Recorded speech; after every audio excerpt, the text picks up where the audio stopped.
Hello friend, and welcome to Ultimate Wealth TV. I am your host, David Newby. This is the internet's most passionate blog about personal finance, pursuing the wisdom of King Solomon, and prospering in any economic climate. Welcome to today's episode. I want to start off right away by jumping into King Solomon's trillionaire tip of the day. King Solomon had over $1 trillion, actually about 1.6 trillion in today's dollars of gold in his personal holdings alone. So if you like to study billionaires, you owe it to yourself to start studying what King Solomon has to say about business day in and day out. I recommend very highly that you read Proverbs and or Ecclesiastes every single day, and it will benefit you greatly. One of Solomon's principles is that don't wear yourself out to get rich. Have this wisdom to show restraint. And also in Ecclesiastes he says, there is a time for every purpose under the sun. So how do you apply that to your personal business? I'll give you a really example of something that happened to me a month ago. I've been working on a particular deal about a year and a half.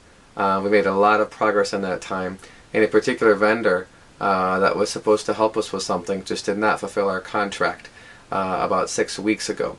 Now that was very disappointing.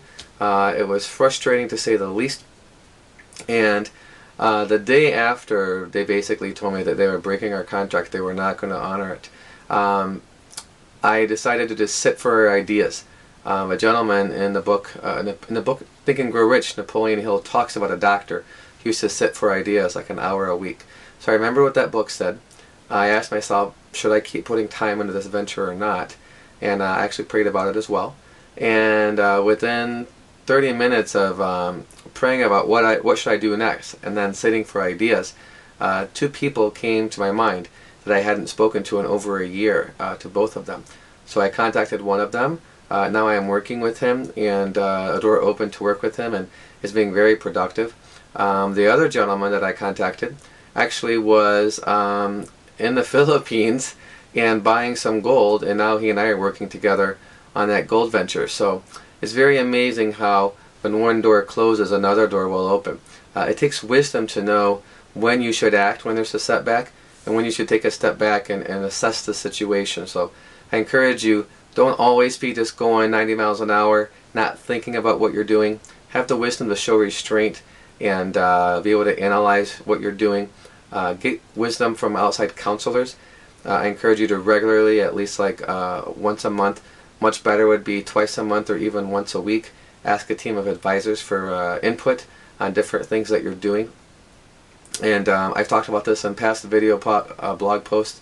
Make sure that the people are qualified about the particular topic, and they need to care about you and believe in you and support you. And also make sure that they have spiritual insight as well, that they're spiritually discerning and they're willing to give their input. If they meet those basic criteria of caring about you and being willing to give you input, and then I think that those are good people to have as your advisors. Always be looking to surround yourself with more advisors. For example, find advisors in your particular area of business that you work in, and make sure that you're not always just doing what you think is best. Solomon warned very, very strongly that there's a way that seems right to a man, but the end leads to death. But in a multitude of counselors, victory is assured. It's a very, very powerful contrast. So make sure you get a team of advisors, and if you've had any recent setbacks lately, I'd encourage you to take a step back, pause, assess the situation, give input from advisors, and then proceed forward. If you take the time to do that and be a little patient, it might take you a few days or a week even, or a couple of weeks before you decide the new direction you should go, or new layers you should add to whatever venture you're working on. You can really dramatically increase and improve your results. So you know what, I think I'm working on making these episodes only 3 to 6 minutes long. In the past they traditionally been about 10 minutes long. So if you would put your comments on this post here today and let me know whether you like the idea of having just a shorter, maybe I do a 1 or 2 minute Solomon trillionaire tip of the day, and then 2 or 3 minutes of a strategic idea for that week or for that day to implement. Strategy idea I would recommend right now for you this week is go on chrismartinson.com, or you can do a Google search for Chris Martinson, and now the name of his crash course crash course. Look for his crash course video. You can watch for an engineer type, the 3-hour and 45-minute video series. If you want to watch the condensed version, he has a 45-minute version of that. I encourage you to watch that video. It talks about energy trends, population trends, and monetary policy trends, and it gives you a real nice big picture lens to look through all of the current events that are happening right now through. With the S&P downgrading the U.S. debt, with gold hitting record highs just about every day the last couple of weeks, with the threat of another European debt downgrade.